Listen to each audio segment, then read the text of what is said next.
FST:n kaksiosaisen Inget Jussi Tunnel TV-elokuvan sisäkuvaukset tapahtuvat pääosin Helsingissä, ulkokuvaukset taas Turussa. Kohtauksessa poliisit tutkivat ruumista, joka löytyy Aurasillan alta. Tuotannon päätähti, poliisia esittävä Irina Björklund, näyttelee Turussa nyt toista kertaa elämässään.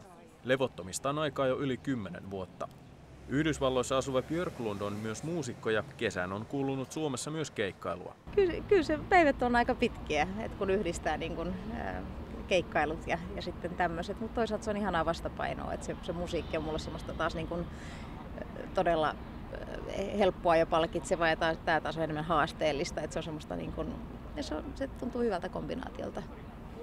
Mä en ole koskaan nähnyt sadetta Turussa vielä, mikä on varmasti vale, mutta niin kun sen kun, varsinkin kun pistää vastapainoksi tämmöisen niin kun rikossarjan kanssa tai rikoselokuvan kanssa, niin se on tosi hieno kontrasti.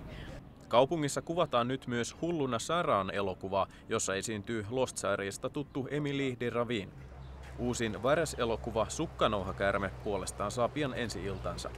Länsi-Suomen elokuvakomissio muistuttaa, että kuvaukset vaikuttavat aina positiivisesti kaupungin tunnettuuteen. 2007 Turussa luotiin strategia, jonka pohjalta lähdettiin kehittämään luovan alan klusteria. Lähdettiin sitten Länsi-Suomen elokuvakomissiossa katsomaan näitä palveluita ja millä tavalla meidän AV-toimiala täällä kehittyy, miten me voidaan hyödyntää tätä elokuvakoulutusta, mitä meillä on aivan huippua Turussa, Turun taideakatemiassa.